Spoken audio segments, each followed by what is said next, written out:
This is St. Vincent's Health Talk, a video magazine with the latest news and developments from St. Vincent's Health Services. In this edition, as always, we start with safety first by highlighting employees who have volunteered to serve as safety coaches. We celebrate the opening of 9 South, the dedication of the hospital's new cross, which serves as a beacon for travelers, and the success of the House of Hope fundraiser. We applaud our cardiology program for its recent recognition and spotlight new pain treatment for those patients undergoing joint replacement. At St. Vincent's, we're investing in the future and working hard to be the hospital of choice for patients, employees, and physicians. Now let's turn to our news summary.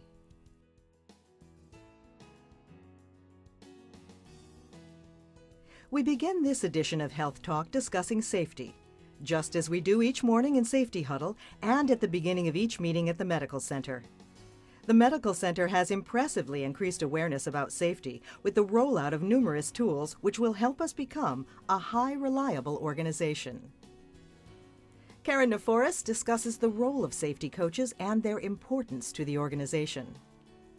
So in addition to all of the work that many of the staff members are very familiar with, educating our leadership team, educating our physicians, we also educated all of our staff members, about 2,400 staff members, in these principles and behaviors, and provided them with a toolbox for high reliability behaviors. So part of the continuation of that work now is to bring the safety coaches in to keep that momentum going.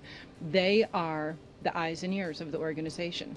They're our frontline staff. How do we use these safety behaviors? How do we take the tools that we've given to the staff and bring that to the front line? How do we keep that message alive and really continue this culture change? In high reliability organizations, safety it trumps everything. Safety critical actions are tantamount. That's the most important thing. So without people to keep it alive and to be, continuing to bring this to the front line, the work that we've done is going to dissolve. So that's the goal of the Safety Coach program. One of the elements of being a high reliable organization is to reward and recognize our safety coaches. So in this episode of Health Talk, we recognize Rebecca Galloway of the Food and Nutrition Department. It's important to me because the safer my department is, the better we can serve our patients. And that's my goal. I'm always on the floor. I'm always out there, so I see more than they do, where I can prevent more if I can, and that's my goal too. And it makes me feel good because I'm helping myself, I'm helping them, and again, it's for the patients. So it's a win-win thing.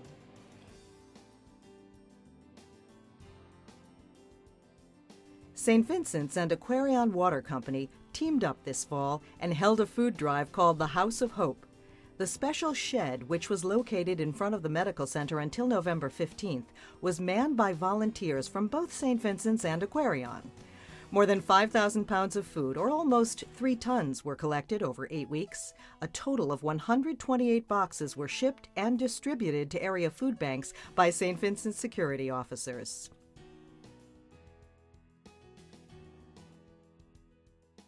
Since the opening of the new hospital in 1976, the beacon of light, the cross, which hung on the side of the medical center, has always been a most visible symbol.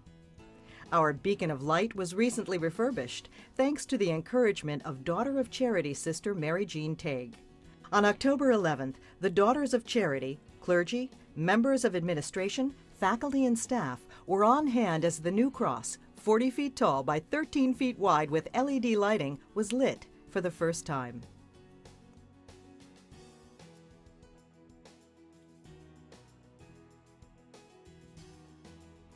In October, St. Vincent's Medical Center and Quinnipiac University School of Medicine announced a joint partnership as the 3rd medical school in the state of Connecticut. Together, St. Vincent's and Quinnipiac will educate physicians of the future who will care for patients in a new healthcare environment. News about the affiliation spread quickly throughout the hospital, thanks to a special update by Susan Davis and the distribution of the breaking news by the marketing staff. St. Vincent's new role with Quinnipiac will bring together the unique strengths of a medical school and an academic medical center. And now for our featured stories.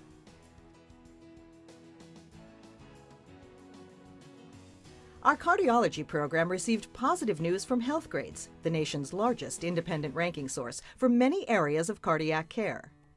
The recipient of the Healthgrades Coronary Intervention Excellence Award in 2012, St. Vincent's ranked among the top 10% in the nation for coronary interventional procedures and among the top 10 in Connecticut for overall cardiac services for the past 10 years.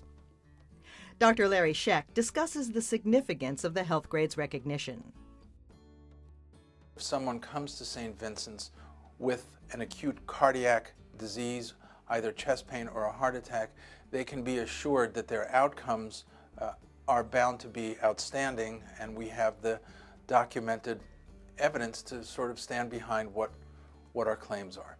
The fact that we have a commitment to outstanding outcomes, that we have a great team, that everybody in the team buys into the outcomes, that we're committed to safety, and especially in the area of treatment of heart attack, we've been consistent for 10 years. So we show our desire to be outstanding and excellent. That certainly shows through, but the consistency is also a very important factor. St. Vincent's was also recognized with a 5-star rating for treatment of heart attack. This is also the 10th year in a row we have received this honor. Our hospital was at the cutting edge and took a leadership role in the treatment of acute heart attacks. And the old story, time is muscle, is very important here. So the sooner a patient who has a heart attack can be brought to the catheterization laboratory to put a stent in or to open up the artery, the better the outcomes. Now, we have been doing this, as I say, for a very long time. Our outcomes measures are outstanding, and if we compare ourselves to the national database, we're close to the top 1 percentile nationwide.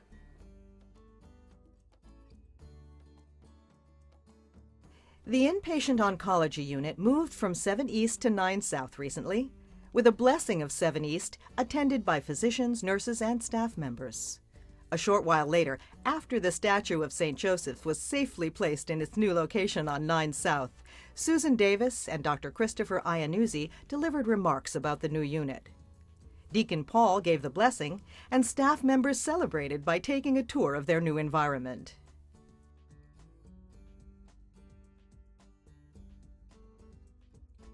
The new continuous regional block program at St. Vincent's is leading to very positive outcomes for our patients undergoing orthopedic surgery. Dr. Thomas Bladick, chairman of anesthesiology at St. Vincent's, discusses the new program and the best candidates for this new treatment.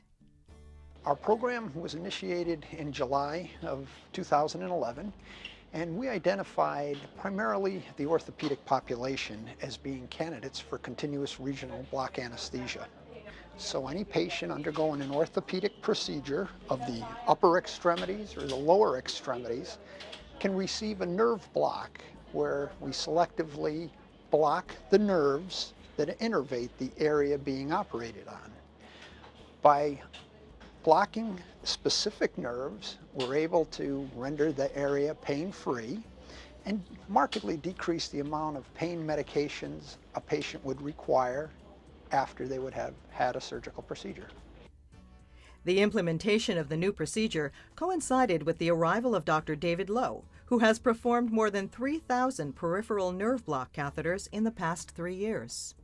Typically, a patient, before a type of surgery where we deem that it's a benefit for the patient that receive continuous anesthesia, we would place the system, which involves a needle stick near the side, where we're targeting the nerves to help deliver the continuous anesthesia. Once we get the needle stick in, we just put a small piece of plastic right towards those nerves, which would be hooked up to a small little ball that would continuously deliver local anesthetic to those nerves and help numb up the patient so that they'd be a lot more comfortable after the surgery. Patients have been extremely satisfied. Our pain scores have tremendously decreased. Side effects also have come down, including nausea, the side effects with constipation, any type of respiratory depression from a lot of narcotics that we used to have to give in order to provide pain relief have been markedly decreased. Physical therapy is very important, especially with the joint replacements, and since we have decreased the narcotic use, patients are a lot more awake, they're a lot more comfortable, and they're able to participate right from the first post-operative day. We conclude this issue of Health Talk with St. Vincent's new TV ads airing on regional cable and local network TV. Developed by Noreen McNicholas and Lucinda Ames of the Marketing Department, with video production by Manhattan Place Entertainment. The stars of these ads are from our Department of Oncology and their patients, and their stories are real. I was given 3 months to live. It was devastating news for me and my husband. We have 3 young children. The type of cancer in the tumor was 1 in 40 million. A team of physicians at St. Vincent's diagnosed the case, and then life-saving surgery was performed. He's been cancer-free for 3 years. The Elizabeth Freem Swim Center for Cancer Care in Bridgeport, a single destination for comprehensive cancer care. Thanks to St. Vincent's, I'm here to tell my story. Novalis TX radiosurgery, the new standard in cancer treatment at St. Vincent's Medical Center. Novalis sends a radiation beam to the exact contour of the tumor while sparing the surrounding tissues. It's painless, non-invasive, and treatment sessions last just minutes, not hours. Novalis is giving new hope to patients with tumors once considered untreatable. The Elizabeth Freem Swim Center for Cancer Care in Bridgeport, a single destination for comprehensive cancer care. Thanks to St. Vincent's, I got a second chance at life. A team, led by Dr. Stuart Marcus, removed a cyst from Arvetta's pancreas. Analysis later confirmed that the cyst had cancer on the surface. The surgery saved her life. Arvetta then entered St. Vincent's Survivorship Program, which focuses on healing the mind, body, and spirit. St. Vincent's Medical Center in Bridgeport, a single destination for comprehensive cancer care. Thanks to St. Vincent's, I'm here to tell my story.